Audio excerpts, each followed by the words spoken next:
Welcome to an all-new series on Lambda test on Selenium with C# and SpecFlow. In this series, we'll talk enough details on SpecFlow and Selenium to integrate with Lambda test platform. So in this whole series, we'll cover setting up SpecFlow in your local machine and how to integrate it with SpecFlow and run test locally, and running parallel test with SpecFlow and running SpecFlow test with Selenium to run on Lambda test platform. And in this video, we'll be talking about the SpecFlow's introduction and installation. SpecFlow is the popular .NET open source framework for behavioral driven development, and SpecFlow is the cucumber for .NET framework. And SpecFlow has got a lot of advantages, like it helps to bridge the gap between QA, BA, dev, and stakeholders. Because this is a BDD based tool, it will help the whole team to talk same language by literally making the whole user requirement as a user readable text for whole QA, BA, dev, and stakeholders. SpecFlow has powerful integration with Visual Studio IDE as well, which helps you to get all the rich SpecFlow's baked in feature within Visual Studio IDE, making the SpecFlow test execution and SpecFlow test scenario writing very easy.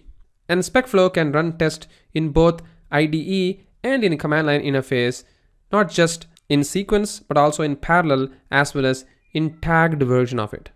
And SpecFlow is the .NET Core compatible framework, meaning it can run the test on Windows, macOS, and Linux operating system, and making SpecFlow as a cross-platform tool. So these are the major advantages of the SpecFlow in a nutshell. And SpecFlow sample scenario is going to look something like this, and that's what we'll be creating in this whole series. As you can see, the SpecFlow scenario will have a scenario or scenario outline, and then there is a given, when, then statements in the scenario, and it has table structures like browser versions, and operating system, and it will also have examples as we are using scenario outline, which helps you to run multiple different tests same time for same scenario. Well, as that said, the setup and prerequisite of SpecFlow is going to be very simple as well. All you need to have is Visual Studio 2017 or above within your machine installed, and then SpecFlow extension installed, and Selenium reference installed within your machine. So once you have all these prerequisite software, then you are pretty good to go with getting started and work with SpecFlow within your machine. So in this video, we are gonna start setting up SpecFlow with Visual Studio 2019, and we'll see how we can create a very super simple project. So now I'm in my Windows 10 machine, and I'm gonna be opening the Visual Studio 2019. And within Visual Studio 2019, the first thing we need to do is to install the SpecFlow's extension. In order to install the SpecFlow's extension, you can just hit this continue without code option, and then you can go all the way to the extensions and go to the manage extensions option. I have already installed the SpecFlow within my Visual Studio, but just for the demonstration, I'm going to show you how you can install SpecFlow from this extensions. Just go to the online and search for SpecFlow. You can see there is a SpecFlow for Visual Studio 2019. Well, this is the extension which I was talking about that you need to be installing within your Visual Studio so that you get a lot of different advantages. Like you can get the project template of SpecFlow, you can also see the logo coming in of the SpecFlow, and also you can run the SpecFlow test within Visual Studio along with its powerful IntelliSense options. So once this is installed, you can then start creating the project. Just go to the file, go to the new, and go to the project. This is going to start asking you which project that you're going to be creating. You can just search for SpecFlow, and this project template is coming up because we have installed the extension within our Visual Studio. And once we have this SpecFlow project template, you can just select this and hit next, and then start creating the new project from here. So I'm going to be creating a project called as Lambda test SpecFlow Selenium, and I'm just going to hit create. And then it will ask you which framework that you're going to be choosing with. Is it going to be a .NET Core 3.1 framework or the full .NET framework, which is nothing but .NET 5? I'm just going to be leaving with the .NET Core 3.1 framework, and the test framework you can choose as well. like XUnit, NUnit, MSTest, or SpecFlow Plus Runner, because SpecFlow Plus Runner is free at the moment. I'm just going to choose the NUnit because we have already discussed about NUnit in our Lambda test series. You can watch our Lambda test series on NUnit with Selenium integration, where we have already discussed a lot of detail about it. So I'm just going to choose the test framework as NUnit, and I'm just going to hit create. So this is going to create the SpecFlow project for me within my Visual Studio. And once you create this project, if you go to the Solution Explorer, you can also see that it is going to create a structure for you of SpecFlow project, along with resolving all the dependencies for you, like NUnit, NUnit3 test adapter, SpecFlow.NUnit, SpecFlow plus living doc plugin. And it also added a fluent assertion that we can use for the assertion purposes. It also created a features folder and a hooks folder and a step definitions folder, which can help us to write the step definitions. And because this is already a feature file and it already has the test in it, we can literally see the test bean coming up if we do a build solution. So this is the way that we can actually create our first project of SpecFlow within Visual Studio, and then we can start writing the actual test of SpecFlow along with Selenium in our next video. Welcome to our next video of Selenium C# with SpecFlow series. In this video, we'll discuss how we can write a simple test with SpecFlow along with Selenium and run them in our local machine.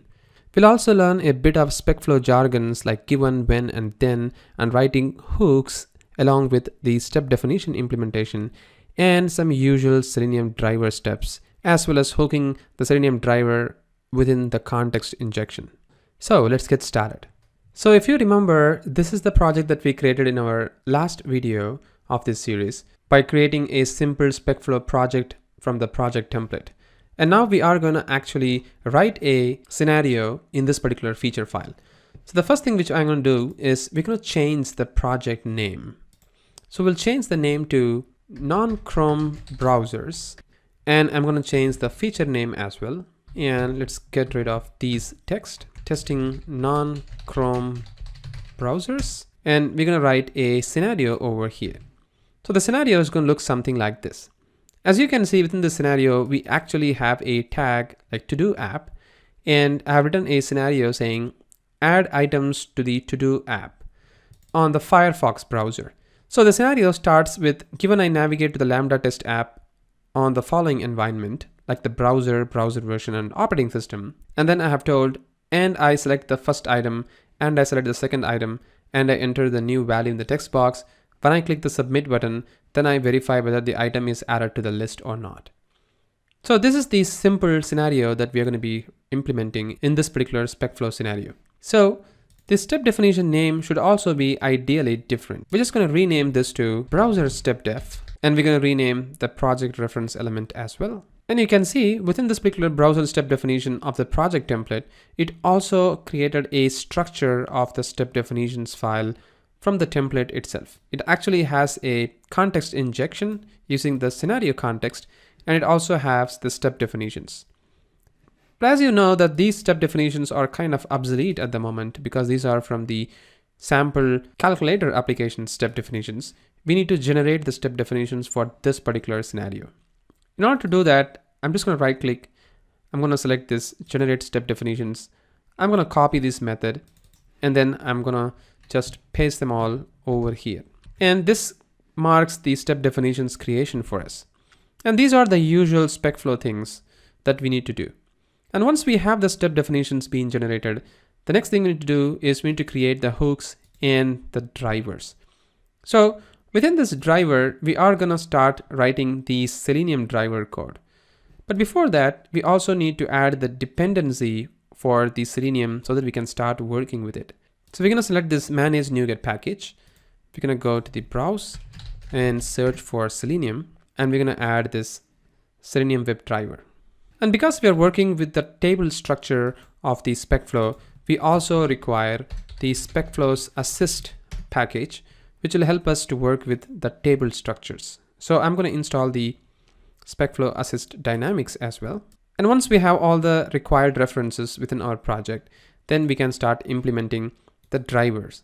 So I'm going to create a driver class, and this Selenium driver is going to be a public class, and it's going to have the scenario context for the Selenium driver as well, which is going to look something like this. This is the SpecFlow scenario context. So we're going to add the references as well as for the iWeb driver. And then we're going to create a constructor with the scenario context in it. So the initialization is done right now. And we can also use the expression bodied constructor to shorten our code. Next up, we need to create the WebDriver initialization for the browser that we're about to launch. It can be a Firefox browser or Chrome browser or any browser of that matter. So we need to create that method, and it's going to look something like this. So this is the setup method, which is going to be creating a hard-coded Firefox browser option for us, along with the remote WebDriver, which is going to create the initialization for us. And it's going to run within our local machine. And that's why we have actually created the path for the local host, which is going to be running our Selenium WebDriver over here. So the Firefox option, we need to be initializing, and we need to add the references for both Firefox option as well as the remote WebDriver option. And because we'll be working with the Firefox, we also need to add the NuGet package for the Firefox Ğɪᴘ driver, which is going to be this one. All right. And now the Selenium driver class is almost ready. Please note that we are actually setting the scenario context with the WebDriver that we are creating over here. And this is the one that we'll be using within our hooks class to actually destroy the WebDriver or quit the WebDriver. So next up is going to be creating the hook initialization. So I'm going to create a class called as hook initialization. And this class is going to create or hold all the hooks. And there is a better way to work with SpecFlow to create the hook initialization, which we can do using its inbuilt template method of SpecFlows. So if you choose the new item and if you go to the SpecFlow, you can actually choose the event binding SpecFlow hooks and then create the hook initialization. So this way, there will be a structure of the hook automatically created for the SpecFlow scenario. So within this before scenario attribute, we are going to create or call the Selenium driver class, and we're going to initialize the Selenium driver class here. And then we're going to be initializing the context injection, which is required for us. And now within this scenario context, we are going to set the object of the Selenium driver as well. And we can search the Selenium driver using the key Selenium driver. And of course, we need to pass the scenario context over here so that it gets the instance of it. And once we have this, we also need to quit the driver, which we are going to do in the after scenario over here. So let's add the reference, and that's it. So now we have the Selenium driver and the hook initialization. The last option we need to do is to actually implement the browser's step definitions, which is going to hold our actual test that we are going to be performing. So for doing that, we again need to call our scenario context and the URL that we are going to be navigating in this particular step definition, which we can actually implement something like this. And as you can see, it requires a driver, and we're going to add the driver's reference over here. So now we have the Selenium driver, the object that we created in the hook, and then we are calling the setup method, and then we are navigating to the URL, which is nothing but the lambda test github.io.sample to do app. And these step definitions we can actually implement using the code which is available from the lambda test support document over here. And as you can see, we already have the SpecFlow, MS test, and NUnit code sample, and you can see the step definitions being implemented here. So we're just going to copy paste the code right into our project, and we'll see how it actually works. So I'm just going to do that over here, and then I'm going to add the references for the assert, and that way the code is completely being implemented. So this ends our complete building of the scenario along with the Selenium driver as well as the hook initialization. So now if we try to build this solution and if we start running this particular test, this code should work as expected. So let's try running this code. And now this code is actually going to run within our local Selenium driver. And as you can see, it is launching the browser and it's running the test, and the test has got successfully completed. In our next lecture, we'll see how we can run the same test in parallel execution in our local machine using SpecFlow and Selenium C#. Welcome to the next lecture of our Selenium C# with SpecFlow series. And today we're going to see how we can run our Selenium C# with SpecFlow scenario in parallel execution. In our last video, we saw how we can run our scenario in Selenium Grid for single execution. And this time we are going to be making use of the same test to be running on parallel execution. So for doing that, we are actually going to modify a bit of our Selenium driver code so that it can be handled. As you can see in our earlier video while we were discussing, we actually hard-coded the Firefox option to run only on the Firefox browser. But if we want to run on two different browsers, let's say on Chrome and Firefox, we need to actually modify the code to handle that situation. So for doing that, we are actually going to create a browser options, which is going to look something like this.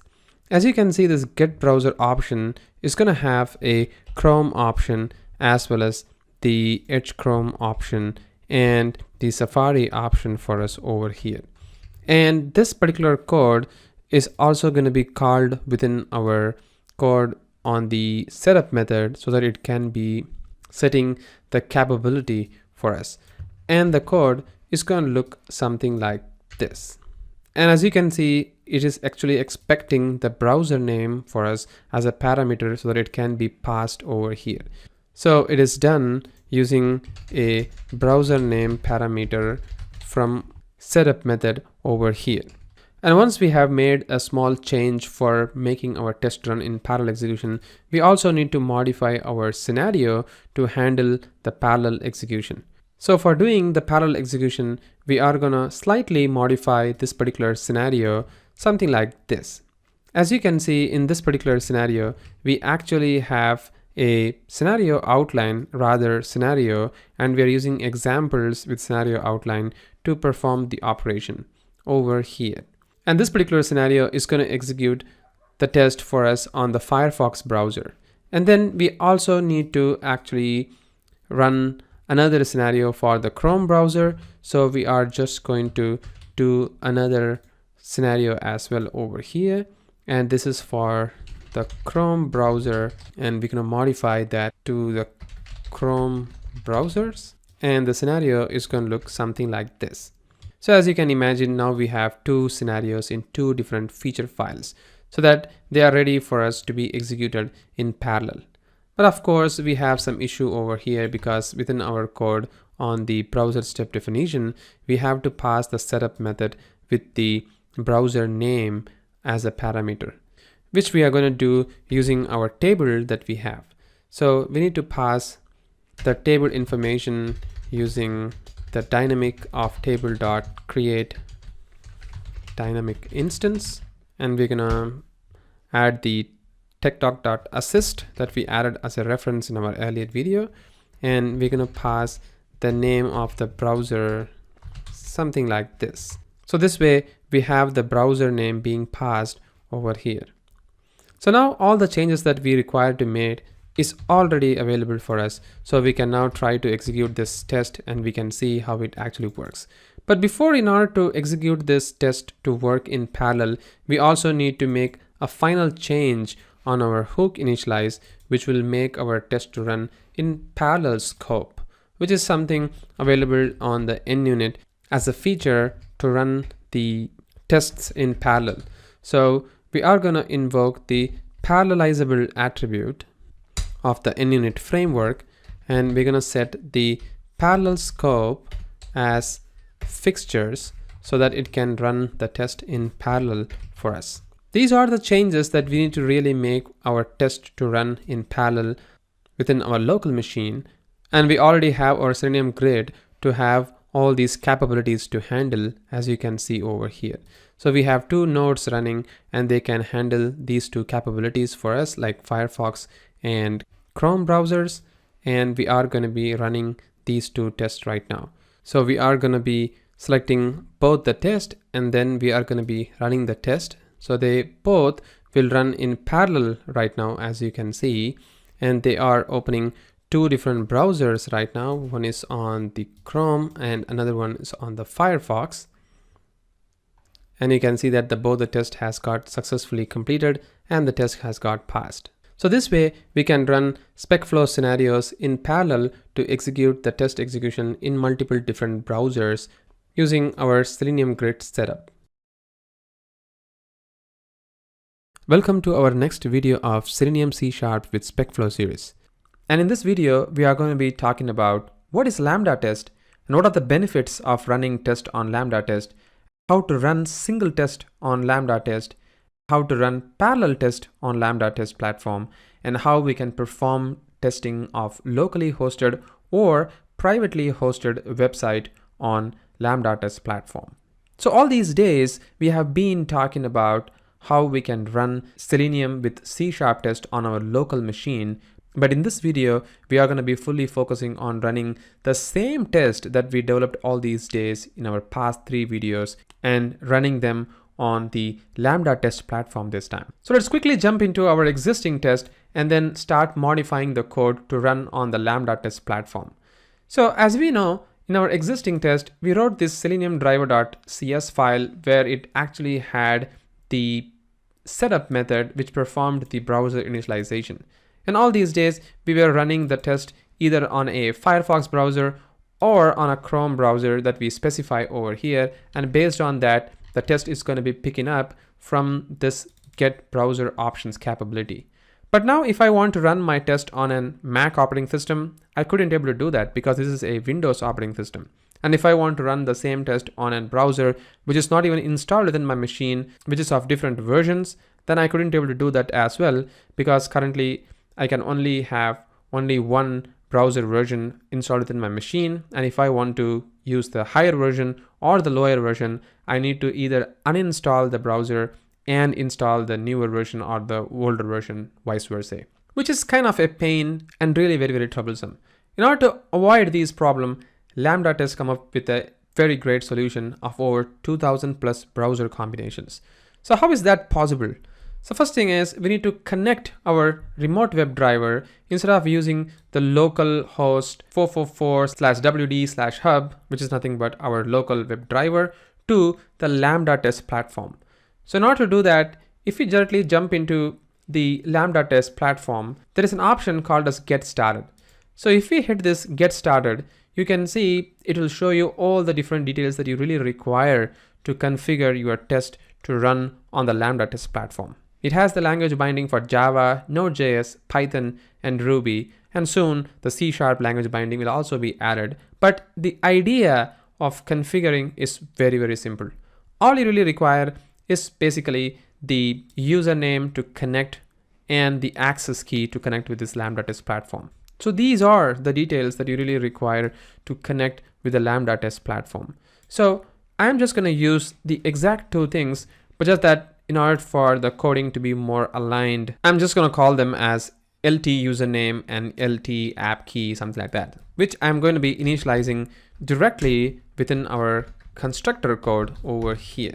And these two variables are something that I need to be creating as well as a private member over here. And then we need to pass these value within our capabilities. So all these days we have not even used any of the additional capabilities for our test to run, but this time we are gonna be adding additional capabilities so that we can leverage the power of cross-browser testing with different versions to perform cross-browser and cross-platform compatibility testing. So the first thing is we need to add 3 more parameters over here, like operating system, versions, browser name, and build. So the browser name was the one which was existing, but these 3 are the new one that we really require for our test to be executed. And then we are going to be replacing our test from the remote web driver to the remote web driver of the Lambda test with additional capabilities, which is going to look something like this. As you can see, we are going to pass the capability with additional capabilities of the platform, which is nothing but the operating system that we are going to be passing in as a parameter, and then the version of the browser, and the name of the browser, and the build of the test that we're going to be executing, and then the user, which is nothing but the username, which is the LT username, and the access key, which is nothing but the app access key. So we need to pass all these details over here as an additional capability, and these additional capability changes based on the browser. For example, on the Safari and for the Microsoft Edge, the capability doesn't require the additional is global environment variable, whereas for the Chrome, it does require, and also for the Firefox, it does require. So that's why we have two capabilities separated with an if condition over here. And now that the capabilities are ready, and the next step is the connectivity with the Lambda test using remote web driver. So the connection string is going to look something like this. So as you can see, this particular code actually has got the remote web driver of URI of HTTPS LT username :LT app key at hub.lambdatest.com/wd/hub. Pretty much exactly the same thing like Selenium WebDriver, but just that it is going to be connecting with the Lambda test, as you can see the domain over here. And these details we can actually obtain from this code. This is exactly the same code that I have copy pasted over here just for the simplicity purpose. And you can see that all these capabilities are going to be exactly the same capabilities that I am passing in over here as well. So we have already passed all the capabilities for the Lambda test, and we are also connecting with the Lambda test platform. So we don't really require the local driver to be connected. So we can just comment this particular piece of code. And the rest of the code remains the same. There is no change on our existing code. They all remain pretty much exactly the same. So with that, the whole code has been changed, at least for the WebDriver side of thing. But now, because we have made the changes on the setup method, we have passed 3 parameters. We of course need to pass those 3 parameters on our code over here as well, which we can do by changing our feature files as well a bit. So if we go to the feature file over here, you can see we have the browser versions, and operating system. And why not? We can just include a build option, which differentiate our code to be running the different builds as well. And we're gonna use the same thing over here. Let's call this as Chrome build, and we can go back to our step definition. And instead of local, this time we are going to be connecting with the Lambda test platform, and the code is going to look something like this. And as you can see, this is the same Selenium WebDriver, and we're just passing different parameters from our data table that we are actually passing in. The operating system, the browser version, the browser, and the build that we really require to be passed in as a parameter for the setup method. So we have passed all the required detail over here, and now all we need to do is just to run the test and see how it actually works. So in order to do that, we are actually going to go to the Test Explorer, and then we are going to be choosing the test that we are going to be executing. So let's quickly do a build solution, since we have changed the table structure here, and we're going to run the test. But before that, if you go to the automation, you could see that there are no tests available at the moment. And now if I try to run the test, and if we go to the automation tab, once again, you could see there is a new data already available automatically, and it shows us the Chrome build coming in. And once we click this Chrome build, you could see that the test is actually starting to execute on Lambda test platform very instantly, and it also shows 1 of 10 instances are currently running.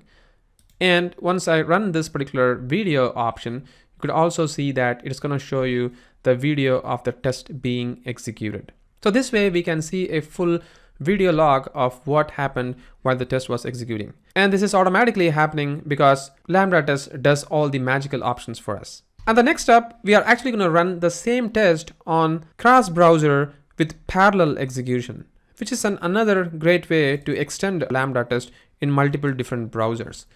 So this time we're actually going to run the test on another build for example, on the alpha builds for Chrome with Mac operating system and Chrome with Windows 10 operating system. And we're going to do exactly the same thing for our non-Chrome browser, which is nothing but the Firefox browser over here. And of course, we really require the build information. So we are going to pass the build information as well. So once we have all these information, the next thing is we're going to once again do a build solution. And you can see that there are two different build name. One is the stable build and another one is the alpha build on the Chrome. So we have two builds here and we're going to run both the test in parallel right now. And because we have already configured our test to run in parallel in our previous video, we can just select both the feature files. And then if you run the test, you could see both the tests are going to run in parallel.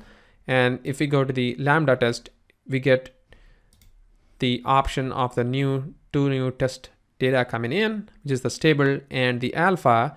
And if we select the stable, you could see the Firefox test is running.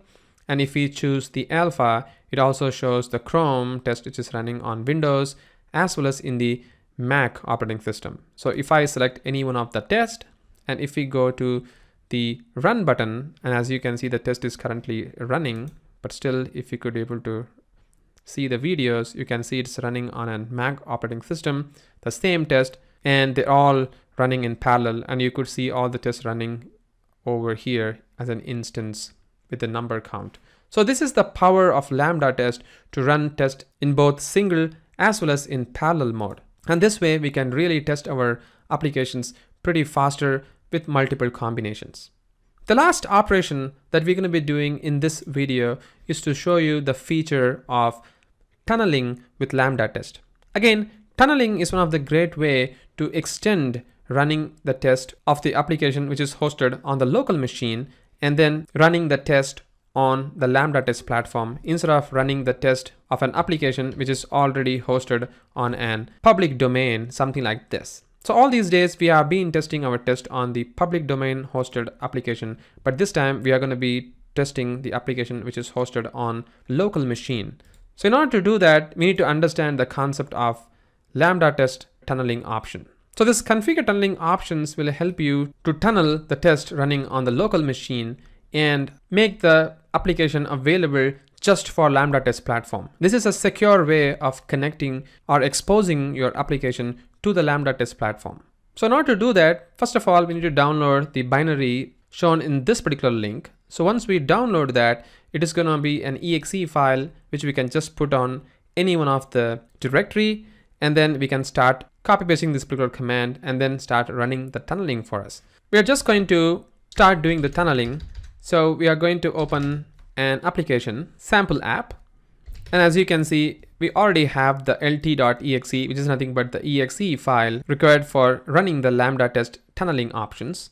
I'm just going to copy this command and paste it over here.